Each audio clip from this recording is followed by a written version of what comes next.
En la actualidad, la educación en derechos humanos constituye una urgencia no solo educativa, sino también social y cultural,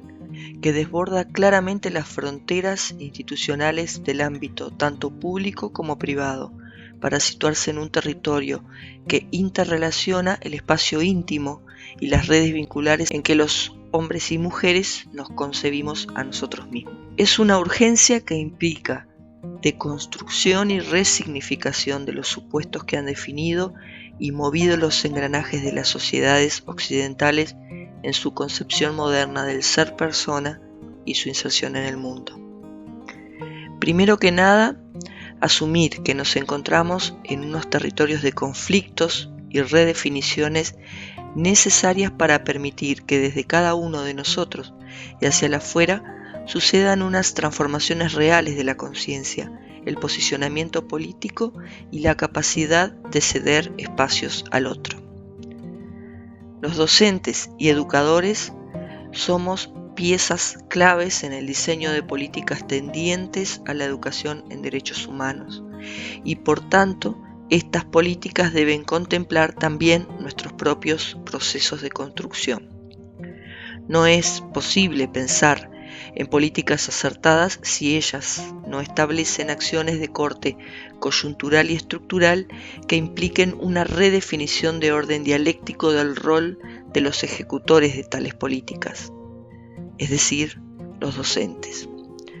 En la medida en que los docentes y educadores se conciban a sí mismos como sujetos cuya misión casi de índole evangelizadora se limita a trasladar un conjunto de saberes y mandatos a otros en inferioridad de condiciones respecto a ellos, ya por razones generacionales, ya por razones socioeconómicas, ya por una presumida incapacidad moral,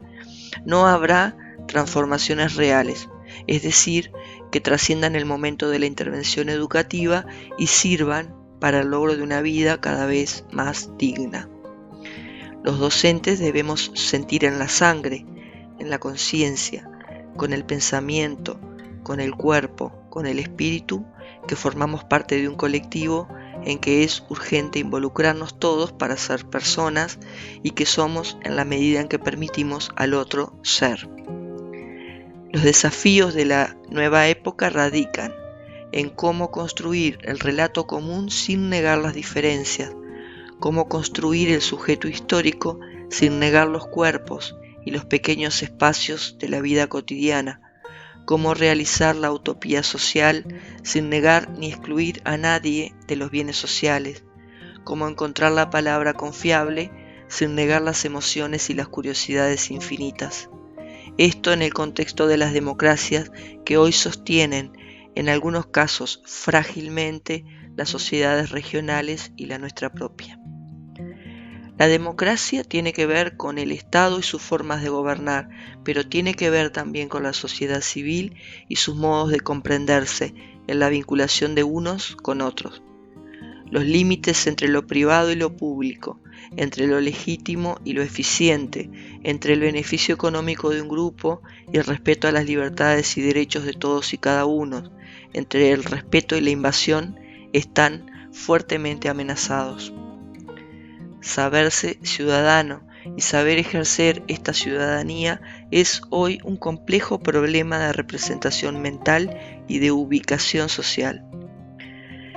Sabemos que uno no puede anticipar el futuro, pero sí entrenar el presente para ir dando respuestas al menos en dos niveles, con actividades de enseñanza y con la organización institucional de la escuela.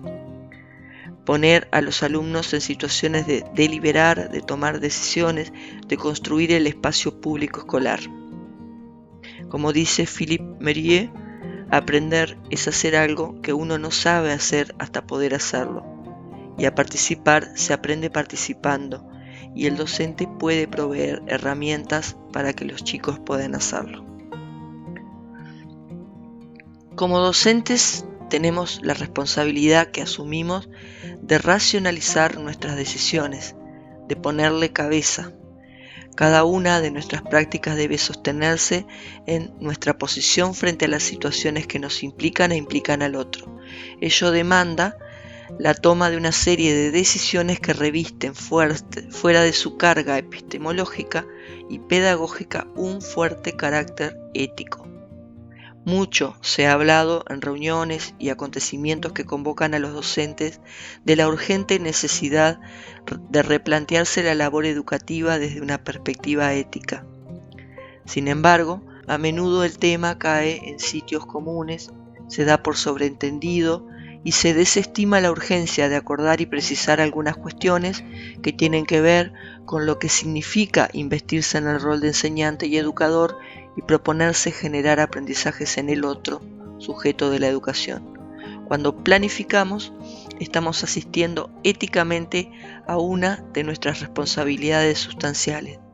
Decidir, evaluar, organizar, facilitar aquello que pondremos a disposición del estudiante, esa cuota parte de la cultura que objetivamos como contenido educativo. Esto nos asigna una fuerte e ineludible responsabilidad moral. Ahora bien, quizás el más antiguo problema ético que se haya planteado el ser humano haya sido la responsabilidad moral. Los profesionales de la educación somos moralmente responsables de nuestras prácticas. Ello implica, en términos modernos, que nuestras acciones reúnan al menos dos características: una conciencia o conocimiento de la corrección o incorrección de la acción y sus posibles consecuencias, y libertad, es decir, que el agente mismo que ejecuta la acción sea quien encarna la causa de ésta. La evolución del juicio moral ha sido estudiada por Piaget y Kohlberg, quienes llegaron a la conclusión de que la moralidad humana evoluciona desde la heteronomía,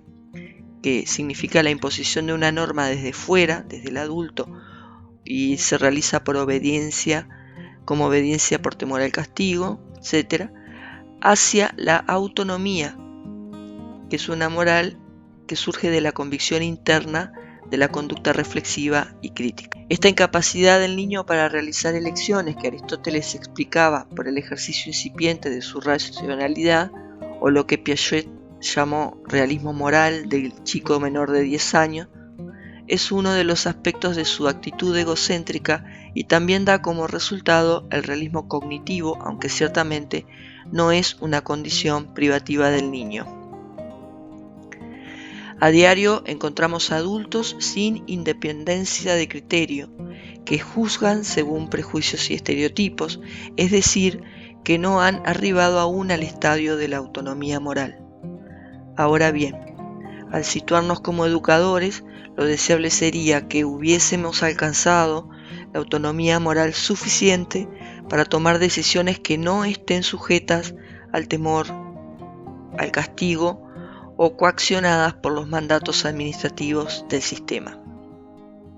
En el caso concreto de la planificación, como dispositivo que organiza las prácticas, sería deseable que la concibiéramos como una práctica con valor en sí misma y no como un requisito a cumplir carente de sentido y de funcionalidad. Varios autores coinciden en que los seres humanos poseemos una dimensión esencialmente moral que nos define. A esta dimensión se la conoce como condición de eticidad y refiere a la capacidad consciente y libre que en virtud poseemos de elegir lo que podemos y lo que debemos ser. Todos los seres humanos sentimos satisfacción ante un deber ser cuyo cumplimiento hemos realizado y arrepentimiento en el caso contrario.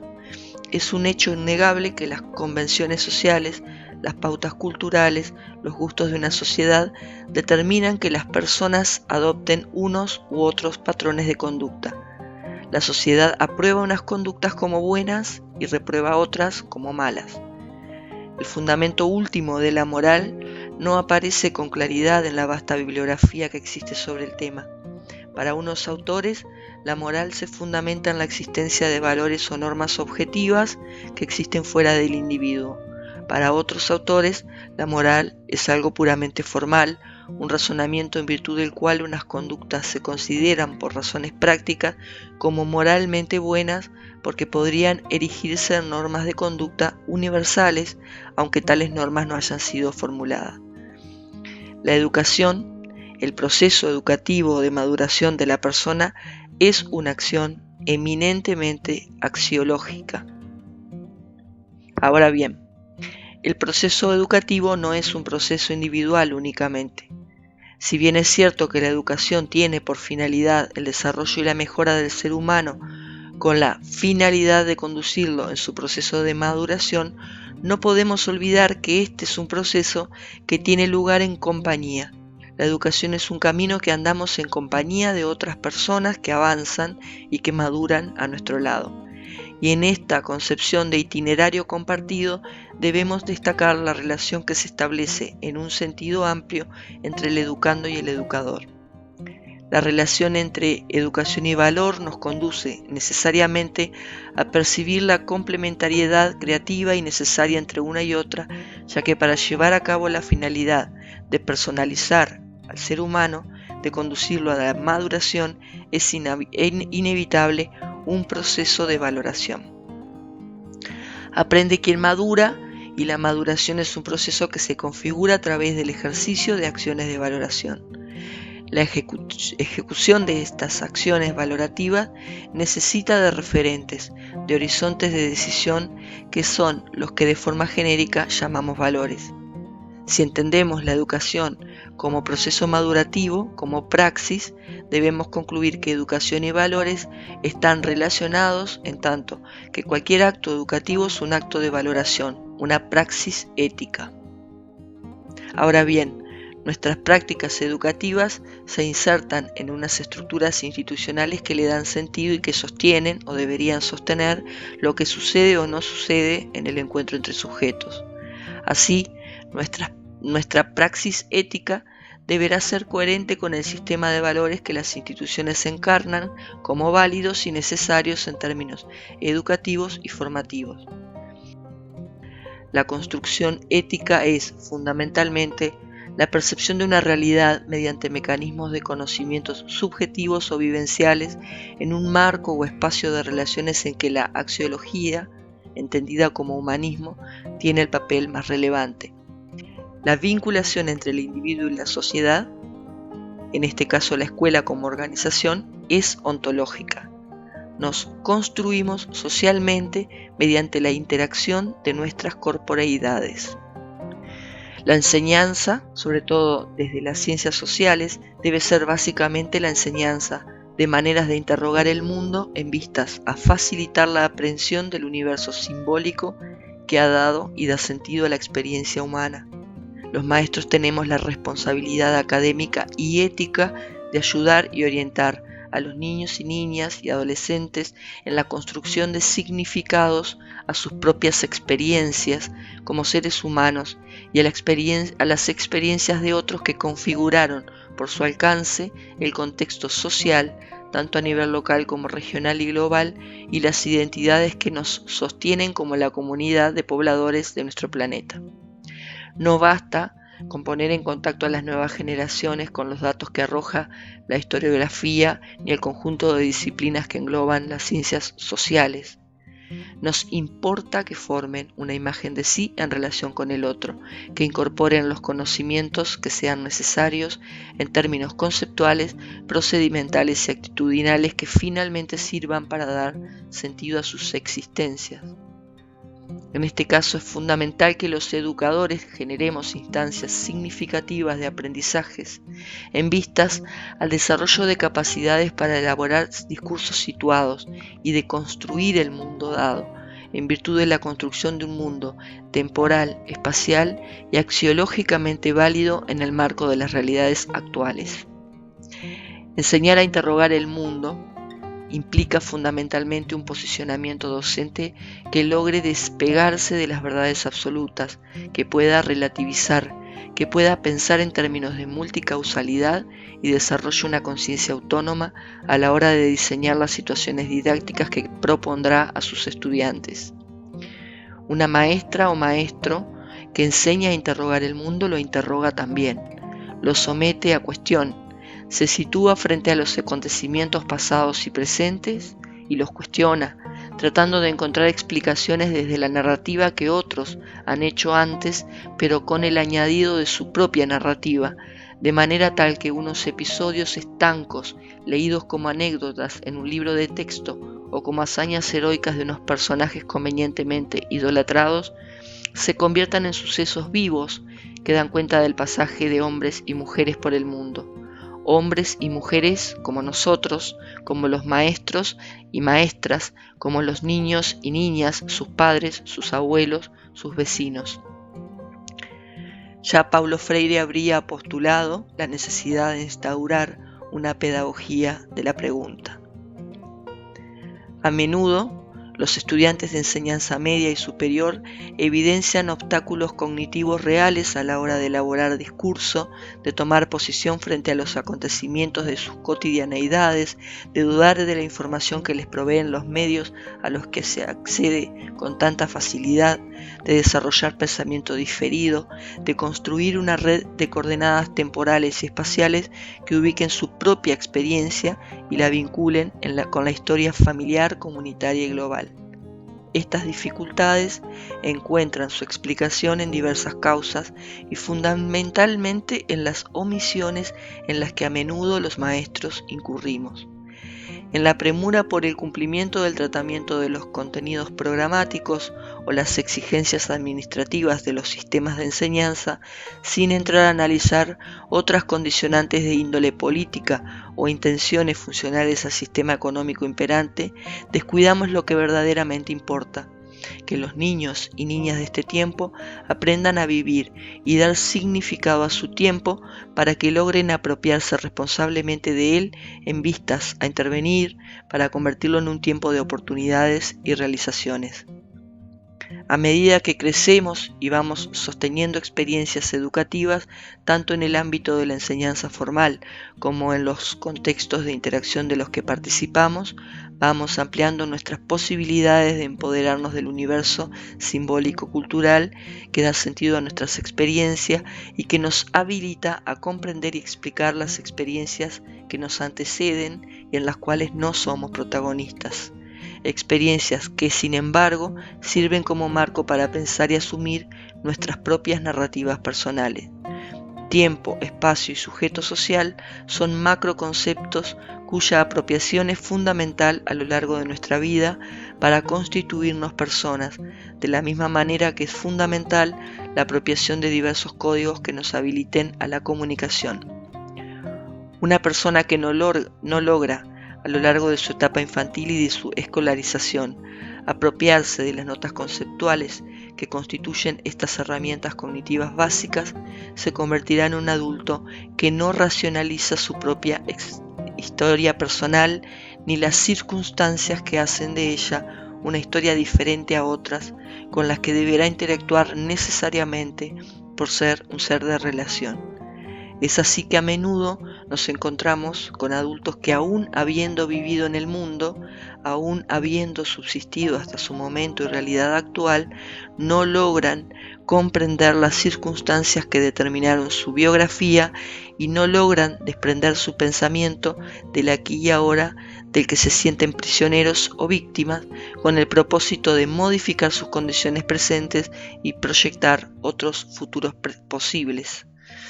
Hombres y mujeres presos del devenir histórico, encapsulados en un microespacio que les da seguridad, al menos desde la percepción personal y comunitaria,